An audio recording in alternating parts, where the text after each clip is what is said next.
السلام علیکم ورحمۃ اللہ وبرکاتہ۔ محترم سامعین، آج ہم اور ایک سوال لے کر آپ کی خدمت میں حاضر ہیں، اور وہ سوال ہے از religion a by product of fear? کیا مذہب خوف کی پیداوار ہے؟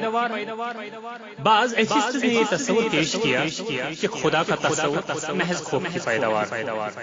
انسان نے جب یہ دیکھا کہ وہ نہایت کمزور اور طرح طرح کی آفتیں، نیچرل ڈیزاسٹر جیسے زلزلہ، طوفان وغیرہ اس پر حملہ آور ہوتی ہے اور وہ ان کا مقابلہ نہیں کر سکتا، تو اس کے ذہن نے یہ تصور پیدا کیا، تخلیق کیا کہ ایک یا کئی خدا ہے جو ان تمام آفتوں کو کنٹرول کر رہا ہے یا کر رہی ہے۔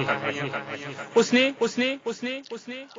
اس خدا یا خداؤں کے حضور نظر و نیاز چڑھانا شروع کیا تاکہ وہ اس کے قہر سے محفوظ رہے۔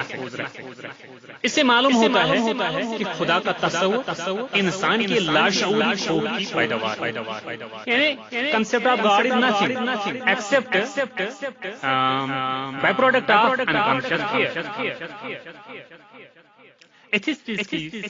یہ بات کی مذہب خدا کا تصور محض خوف کی پیداوار ہے، یہ بات خلاف واقع، حقیقت کے خلاف۔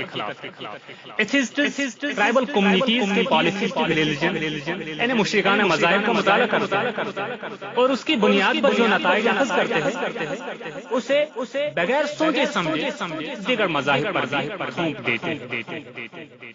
دین اسلام کا اگر مطالعہ کیا جائے تو اس میں خوف خدا عقائد کے نظام کا محض ایک حصہ ہے۔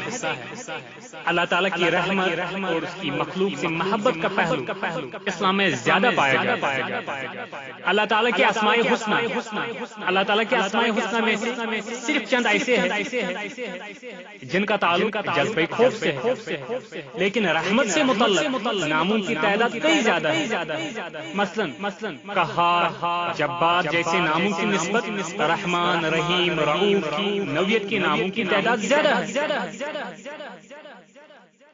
قرآن مجید کا مطالعہ کرتے چلے جائے تو پتہ چلتا ہے کہ اللہ تعالیٰ کے قہر و غضب اور جہنم کے عذاب کا ذکر اس میں ہوا ہے، لیکن انسانوں کے اس مخصوص طبقے کے جس نے اللہ تعالیٰ کے سامنے سرکشی کا مظاہرہ کیا۔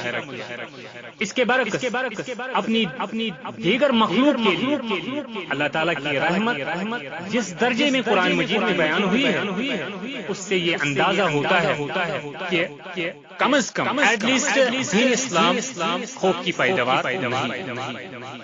ایک مسلمان اللہ تعالیٰ سے اس طرح نہیں ڈرتا جیسے کہ معاذ اللہ کوئی شخص بھوت پریت سے ڈرتا ہے۔